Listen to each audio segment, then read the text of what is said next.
You're listening to Radio Slovenia International. We're very happy to welcome in the studio with us Dr. Stephen Best, Associate Professor of Philosophy and Humanities at the University of Texas in El Paso, also an author and a philosopher, and like myself, a hairless ape. Is that okay to say? Yeah, you could call us the third chimpanzee, if you like. The third chimpanzee. Dr. Stephen Best deals a lot with animal rights, and that has gotten him into some trouble, even here in Europe, where he was banned from going to Britain. Is that ban still in effect? And tell us what happened. Yeah, I was banned in 2005. That was during the period still of 9/11 and 7/7, those bombings in London. And the animal rights movement had already been effective in London for a good 10 years. And they were shutting down breeder after breeder. And they were really hitting the supply chains to the pharmaceutical companies. And it's important to emphasize the pharmaceutical companies because in 21st century capitalism, these companies are some of the largest contributors to economies such as the UK. In that case, they're the third largest contributor. So when animal rights activists learn how to be effective, instead of just chanting and holding up signs, and they stop the supply chains of the slaves and the exploitation, the government is going to take notice and crack down very hard. So quite a few people went to jail, good, decent people who are compassionate people. Went to jail for the crime of compassion, I believe. They didn't do anything different than Gandhi would do, except to shut down the supply chains. I had been back and forth to London quite a few times speaking, and they let me in provisionally one year as they banned 3 of my friends. And then the second year, they didn't like what I said, and they wrote me a letter in the Home Office, and it said, basically, "Dear sir, we've read your writings and we've listened to your recent speeches, and we have concluded that you are a threat to the public order." I said, "No, you are the threat to the public order because you support an industry that produces false data, bad medicine, pseudoscience, and lots of suffering.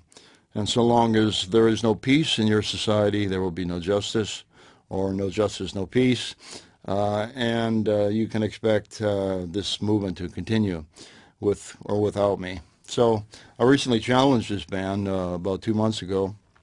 I wrote the government and I said, "Look, I'm coming back. I think this ban is unjust.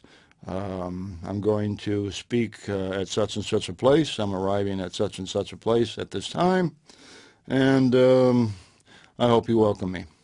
So I came from Gdansk, Poland to London, and they blocked me in Gdansk, Poland. That was their answer, and they had Polish agents do it. So then they wrote me a letter saying that we are upholding the ban against you. We still consider you a threat to the public order.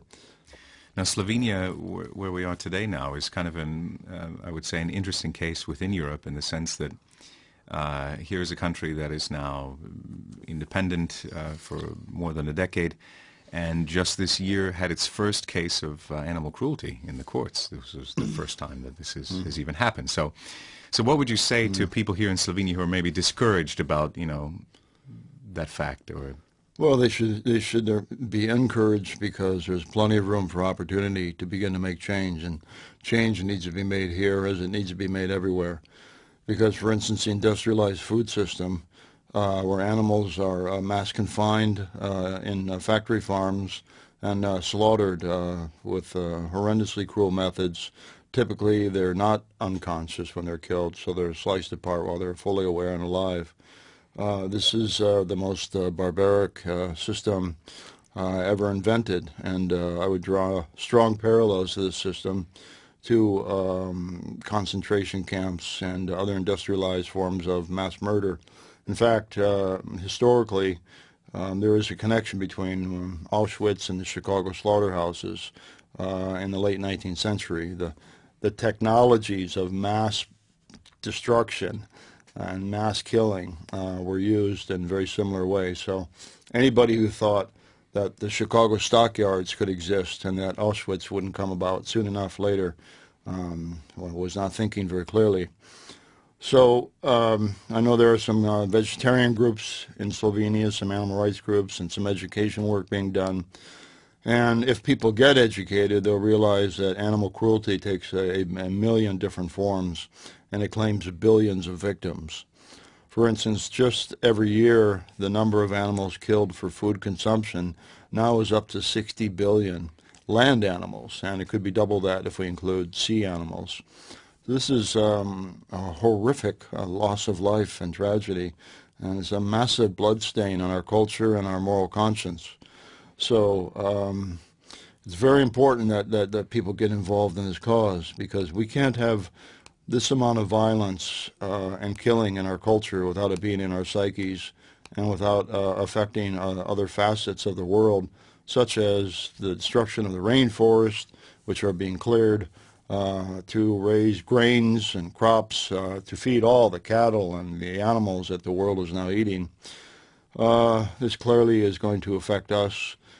Industrial farming releases methane gas and lots of pollutants into the waterways, which contaminates our air, helps to create climate change, and poisons our own systems. The pharmaceutical industry is not interested really in advancing medicine but making profits, and they will produce any kind of data to make any kind of drug that is only really tested once humans take it. In every possible way, what we do to animals, we do to ourselves, and we will never, this goes back to the ancient philosophers such as Pythagoras, we will never find peace on earth until we act peacefully toward animals. Thank you very much, Dr. Stephen Best, for joining us and for speaking with us. My pleasure.